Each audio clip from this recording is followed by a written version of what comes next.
Hey everyone, welcome to the Evangelist Nick Garrett channel. A side video with a separate topic that I just thought was really interesting and I wanted to share with you. Over the last week I've been doing research for several videos to answer questions that came in by email. And I came across one of the points I made in the video, how do I get saved and what does it have to do with D-Day? I was doing research on frontline soldiers and POWs in the context of how their Christian faith helped them to overcome fear with hope and bravery. But it also brought up that secondary question of when is killing or murder justified, right? For an individual who's drafted into the armed services and sent to another country with the purpose of killing an enemy. Is that justifiable? And that question led to an account of a Vietnam POW named Robert Garwood. Robert Garwood was just a private first class. He was a driver. He was sent very close to enemy lines to pick up somebody and bring them back.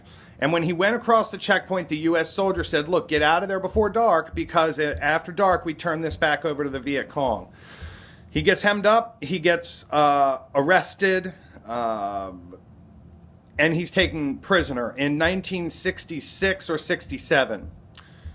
So when he got back to the POW camp, he was moved like 13 times over his stay there.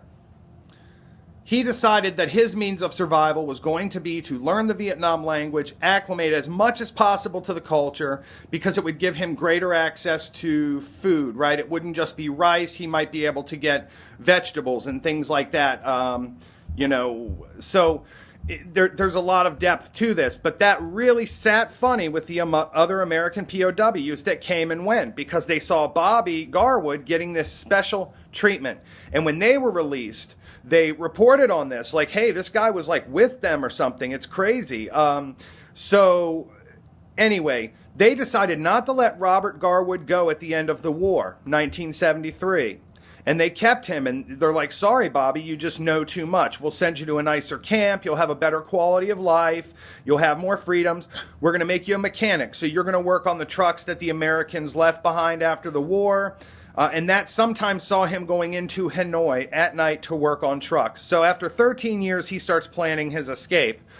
In a farm one day, he's working alongside a young 19-year-old lady and asking her questions, where do the Europeans go? Where do this group of people go? Oh, the Europeans go to the Victory Hotel in Hanoi. So the next part of his scheme, he convinces two guards that he had befriended to get into this little black market thing. At the Victory, you could get American products, cigarettes, alcohol, candy.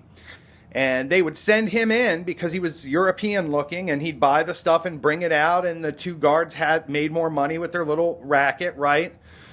He was using that to scope the place out, right? And one day, he did it twice. In 1979, when he did it, he overheard an American in there, and he slipped him a note that said, please help, I'm a private, here's my number, I'm being held prisoner of war. The next day, it was all over the media, and the Vietnamese had no choice but to healthen this guy up, put him in new clothes, feed him, get him checked out at a hospital, and release him. He reports that they even did electroshock therapy on him to get him to forget everything from Vietnam. Now, here's where it gets interesting from a Christian viewpoint, trying to understand things in the Christian worldview. And I'm sorry if the camera's a little bit shaky this morning. I'm doing my best here. Before they let him go, they made him watch the two guards that he had been in cahoots with get murdered.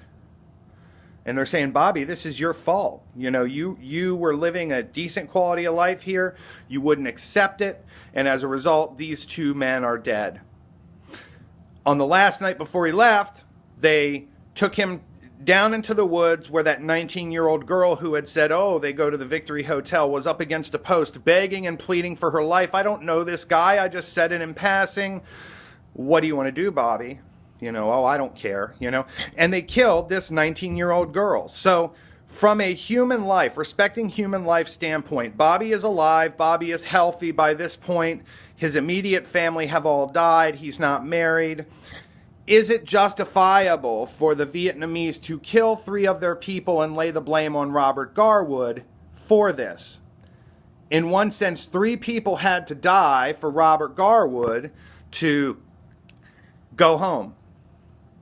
It brings up a fascinating point. Is one human life worth three?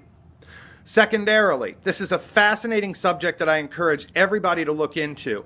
There are still POWs being held in every country from every major war. Yes, you heard me right. World War II, Korea, Vietnam, all the conflicts. A certain number of POWs are let go, and a certain number are retained as bargaining chips for further political deals with the aggressor countries, or to simply acclimate into their culture because they knew and learned too much. Befriended many people of the native culture. Fascinating subject. Tough questions to ponder. What are your thoughts? Let me know in the questions below. Look forward to talking to you soon. I've got one coming out that should have come out yesterday. I had one more question by email, which was, how do we deepen our relationship with Jesus, and what does it look like to sow seeds? So I'm going to try to get that out today, and look forward to talking to you on the next one. Thanks.